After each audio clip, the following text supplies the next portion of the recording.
One of our goals for visiting Gros Morne was to hike each and every one of their trails. We wanted an experience that gave us more than just hiking the most common trails, as we believe that all trails are built because they offer something special. Trout River Pond was one of those hikes. We had never heard of this trail before hiking it, and being the second longest hike in the park at 14 kilometers or 8.7 miles, we figured it was often overlooked as an option due to most people's time constraints. After hiking this trail, however, it has jumped to one of our favorites within Gros Morne. We hope that after watching this, you'll add it to your list of places to visit while in the park. To access the trail, you actually have to go through the small town of Trout River. Here, you can access several other trails or stay at the only other campground in the area called Elephant's Head RV Park.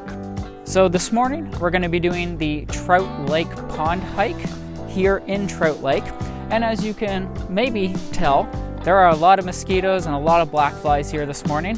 So I'm going to stop talking now and we're going to hit the trail and hopefully lose these little critters. Before starting your hike, I suggest bringing out your inner child by spending some time at the playground. If not, at least use the porta potties on site before beginning the 5-hour hike. You begin the hike by walking through a beautiful open field. However, the trail quickly turns to forest. The morning of our hike saw us walking through some dampened woods with the rain that showed up the day before. This may sound bad, but the cool air remaining from the rain kept temperatures down, which can be quite welcome on longer hikes. But this shows how much rain that we've been getting over the last couple days, even though we weren't expecting rain.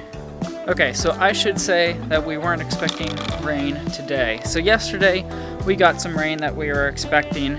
However, we had the unplanned surprise last night of getting quite a bit of rain overnight. Starting out, you'll notice the trail is up and down as you traverse the mountainside. Eventually, the trail levels out, however, but don't be fooled. You'll get back on the up and down sections once again. So we've been in Gros Morne now for 3 days straight, and if you're unaware, Newfoundland as a whole, and more specifically Gros Morne, is supposed to be a hot spot for moose. We've been trying everything. We've been doing moose calls, Akani's been doing moose dances, and so far we've been unable to find any moose. Even our neighbors who have lived here before said that they always used to see moose. Like he said, even once he saw like 40 different moose in one day. They've been here for a week and they've yet to see a moose. So if you have any moose calling tricks, we would like to know. You don't have much of an elevation gain overall, at only 110 meters or 360 feet. But if you combine the amount of times you go up and down, it feels and adds up to much more than this. Not far into the hike, you have a chance to check out the lake. Excuse me, I should have said pond. This is technically a pond. Now, I would like to know, if anybody knows, and I'll probably have to look this up myself, how big does a pond have to be before it becomes a lake? Because this pond is pretty big. As it turns out, there really is no difference. According to New Hampshire Department of Environmental Services, the term lake or pond as part of any water body is arbitrary and not based on any specific naming convention.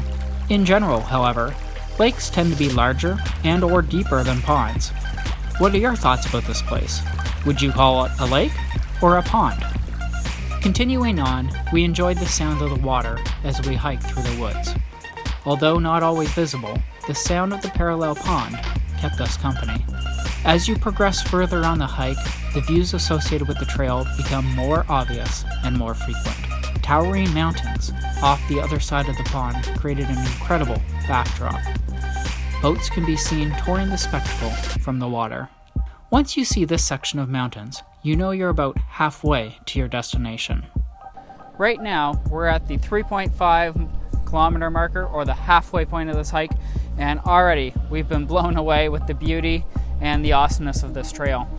Based on the parking lot and based on the conditions of the trail, for some reason we're here to believe that not very many people choose to hike this trail, and I think if people got to see stuff like this, this would be one of the most popular trails in the park. Shortly after, you'll cross your first of 2 small water crossings. You should be able to hop across the water with the use of the larger rocks scattered throughout the crossing. But be careful, as we noticed some of the rocks were slippery, and several of them often wiggled once we stood on them. We both suggest a good pair of boots for this trail.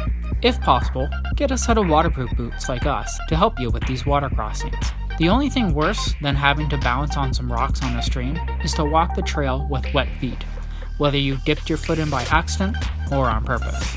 Before moving on from this beautiful spot, I had to stop and say thank you. Well, Newfoundland, if these are the type of views you're going to keep giving us, we're going to keep coming back. Luckily, we still have another 3, 4, 5 days here in Gros Morne National Park, and we're going to get more views that look like that. So thank you very much for having us. And you know what? The views just got better. The further you carry on, the more things open up. We took a moment to walk along the pebble beach. After passing over the second small water crossing, the trail began to really open up. Trees turned into shrubs, and the landscape began to transform. As you walk, you'll notice the distinct contrast in the colors of the mountains, especially once you start to get closer to the end of the hike. Once we got closer to a section of mountains called the Tablelands, we stopped for a brief history lesson. Right behind me is a beautiful mountain. Now this mountain is more than just a mountain. So the one reason why Gros Morne National Park is also considered a UNESCO Heritage Site is because of this. And what this is, most of the world is covered by what's called the Earth's crust, which is the very top layer of the Earth that has the soil, the rocks, the trees, everything that we see in a lifetime is the Earth's crust. This, however, is not the Earth's crust. This is the mantle. So this is the layer below. And this area helped prove the concept and the theory of plate tectonics. So what had happened is two plates had collided, and when they collided, the earth from underneath of them came up and formed this. And this is one of the few spots, if not the only spot in the entire world, where you can come and see the Earth's mantle on the surface. Walking along this section of the mantle, you feel like you're transported off the planet. The rust-covered dirt clashes with the green grass and trees everywhere else. But this contrast is one thing that makes this hike amazing. You can see just how much variety exists in this park and why, if it isn't by now, you need to add Trout River Pond to your hiking list. So after 7 kilometers of a hike in, this is what we're rewarded with, and it's absolutely stunning. I don't think they could have chose a better place to end this hike. At this time, I'd like to thank Parks Canada for their support of this project. They were able to help us out by giving us the Discovery Pass, which allows us to explore beautiful national parks like this. If you're not sure what a Discovery Pass is, it's a seasonal pass that is good for 1 year. It allows you into every single national park and National Historic Site Canada Parks it offers. So it's a fantastic tool for you to explore our country and some of the best parks in the world. If you're new to this channel, I hope that you subscribe. I hope you enjoyed the video and enjoyed the material. We're going to be doing a lot of really interesting stuff while we're here in Newfoundland. And then of course, we're always on to the next amazing location. If you are a subscriber, I want to say thank you so much for watching. You guys know that without our subscribers, this channel is pretty much nothing, and I'm so glad you guys have decided to come and watch another video of one of our hikes. So I want to say thank you to everybody who stayed to the very end, and I hope to see each and every one of you in the next one.